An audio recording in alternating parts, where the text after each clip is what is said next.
Hey guys, Jonathan here with Colorado Custom Covers and Decks. Just want to go over what we do for our mid borders or our parting boards or our spines and the decking when you're doing Trex Rain Escape. So you can see we got Trex Rain Escape going up here. A lot of videos on that, so you can check that out if you got any questions on that. But then also we got, we always put a spine or a mid border in our decking if it's 20 foot, 16, 12 foot, however much we got to span it. So we got one coming off this corner of the house. We're actually going to be doing herringbone on this section and herringbone over on that section over there. But so anyway, so our herringbone is going to be sitting right in the center here, which if we had a flat or a mid border, we do the same thing. And so a lot of guys do like the ladders and like to do ladders throughout.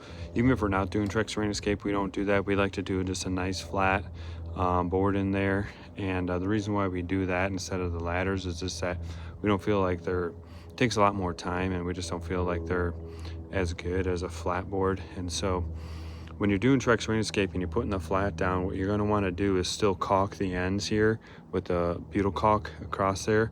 Lay the flat down, roll the trough out over top of the flat, staple it down, and then put the butyl caulk or butyl tape the whole thing too as well, so that when you screw down into there, you got the caulk, the tape, and then also the trough too as well, to just for extra protection. And everything's been good. We haven't had any problems with that. The one thing I would say, just make sure when you're screwing in that you don't burn your screw in, so make sure if it starts to spin, you have to take that out and tape underneath there and maybe try to go in a different hole, Cortex it or whatever. So, because once you start spinning, even if in the field, if your screw starts spinning, you're gonna get a leak. All right, so don't do that. So we put the flat down, put that in, we make sure it's flush. You can see we went through and planed it. I like to have it, if we're doing a mid border or whatever, I'd like to have that maybe just like a 32nd to 16th high. If anything, I don't want it low.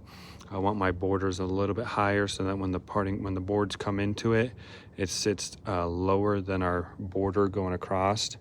Because if the border is lower, then the ends of the decking will all get, when shoveling, will get chipped up and hit. So be careful with that.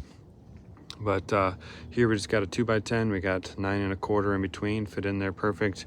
Came in here and nailed it in on either side of the joist here, and then we'll put a block in every 2 feet or so, just to give a little bit extra support. So as you can see, we got the border coming all the way down and all the way through there.